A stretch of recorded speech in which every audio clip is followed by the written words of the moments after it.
ಚಿಕ್ಕುಡ mix ಆಗಿರಲ್ಲ ಖುಷಿ ಸುದ್ದಿ ಸಿಗುತ್ತಾ ಸರ್ ಗೋಕಾಕ್ ಮತ್ತೆ ಚಿಕ್ಕೋಡಿ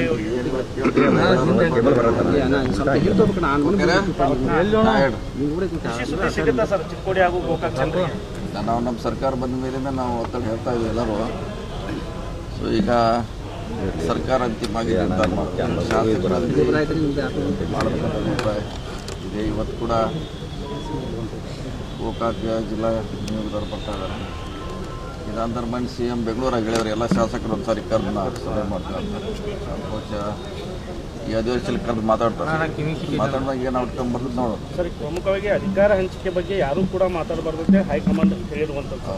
ಅದ್ರ ಹೊರತಾಗಿಯೂ ಯತೀಂದ್ರವರು ಮಾತಾಡಿ ನಮ್ಮ ತಂದೆಯವರೇ CM ಆಗಿ ಮುಂದುವರಿತಾರೆ ಅಂತ ಹೇಳಿರುವಂಥದ್ದು. ಅದಕ್ಕೆ ಸಾಕಷ್ಟು ಶಾಸಕರು ಏನು DK ಪರವಾಗಿರುವಂಥ ಶಾಸಕರು ವಿರೋಧ ವ್ಯಕ್ತಪಡಿಸಿದ್ದಾರೆ ಸರ್. ನಮಗೆ ನೋಟಿಸ್ ಕೊಟ್ಟಿದ್ದಾರೆ, ಇವ್ರಿಗೂ ನೋಟಿಸ್ ಕೊಡ್ತಾರ ಅನ್ನೋ ಪ್ರಶ್ನೆ ಮಾಡ್ತಾ ಇದ್ದಾರೆ. ಅಲ್ಲಿ ಯಾರು ನೋಟಿಸ್ ಕೊಡೋದು ಪ್ರಶ್ನೆ ಇಲ್ಲ. ಈಗ ಅದು ಮುಗಿದೋದ ಅಧ್ಯಾಯ. ಯಾರೇನೋ ಮಾತಾಡೋದು ಮ್ಯಾಟ್ರು ಸೀಸ್ ಆಗಿದ್ದಿಲ್ಲ, ಹಂಗದು ಸೀಸ್ ಆಗಿದೆ. ಅದು ಹೈಕಮಾಂಡ್ ಅಂಗಳದಲ್ಲಿ ಇದೆ. ಅದು ನಾವು ಯಾರು ಮಾತಾಡೋದು ಕೂಡ ಅದಕ್ಕೆ ಯಾವುದೋ ಮಾತು ಇಲ್ಲ. ಮುಗಿದು ಹೋದ ಅಧ್ಯಾಯದ ಪೇಜನ್ನು ಪುನಃ ತಿರುಗಿ ಹಾಕಿದ್ದಾರೆ ಯತೀಂದ್ರ ಅವರು. ಅದು ಮತ್ತೆ ನಾವು ಯಾರು ಮಾತಾಡೋದಕ್ಕೆ ಅಂತ ಮಾತು ಇಲ್ಲ. ಅದು ಅಂತಿಮ ನಿರ್ಮಾಣ.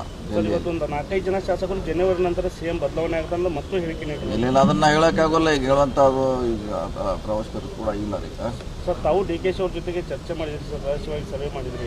ರಹಸ್ಯ ಇಲ್ಲ, ಓಪನ್ ರಹಸ್ಯ ಮಾಡೋದು ಏನಾದ್ರಾಗಿಲ್ಲ. ಓಪನ್ ಮಾಡಿದ್ವಿ, ಓಪನ್ ಮಾಡಬೇಕಾಗಿದೆ ಸರ್. ಅಧಿಕಾರ ಹಂಚಿಕೆ ವಿಚಾರವಾಗಿ ಏನಾದರೂ ಚರ್ಚೆ ವಿಚಾರವಾಗಿ ಸಂಘಟನೆಗಳು ವಿಭಜನೆ ಮಾಡಬಾರ್ದು ಅನ್ನುವಂಥದ್ದು ಅವ್ರ ಜೊತೆ ಅದನ್ನು ಅವರು CM ಅವ್ರು ಮೀಟಿಂಗ್ ಮಾಡಬೇಕು. ಅವ್ರು ತಮ್ಮ ಅಭಿಪ್ರಾಯ ಅವ್ರಿಗೆ ಹೇಳಬೇಕು. ಅವ್ರು ಏನು ಅಂತಿಮ ನಿರ್ಧಾರ ಏನು ಮಾಡ್ತಾರೆ ಕಾದು ನೋಡೋಣ. ಸರ್, ಈಗ CM DCM ವಿಚಾರ ಈಗ ಅಧಿವೇಶನದವರೆಗೂ ತಾತ್ಕಾಲಿಕ ಬ್ರೇಕ್ ಮಾತ್ರ ಇಲ್ಲ, ಅದು ಹೇಳಲ್ಲ. ಅದು ನಾವು ಇಲ್ಲ. ಈಗ ಈ ಸದ್ಯಕ್ಕಂತೂ ಸದ್ಯಕ್ಕೆ ಇಲ್ಲವೇ ಇಲ್ಲ, ಕ್ಲೋಸ್. ಸರ್, ತಾವು KPCC ಅಧ್ಯಕ್ಷರು ಯಾವಾಗ? ಈಗ ಹೇಳಿದಲ್ಲ, ಯಾವುದೂ ಈಗಿಲ್ಲ. ಚರ್ಚೆ ಬಂದಾಗ ನೋಡೋದ್ರ ಬಗ್ಗೆ ಹೇಳಿದ್ವಿ. ಚರ್ಚೆ ಬಂದಾಗ ಅದ್ರ ಬಗ್ಗೆ ಚರ್ಚೆ ಮಾಡೋಣ. ಸ್ವಲ್ಪ ದಾರಿ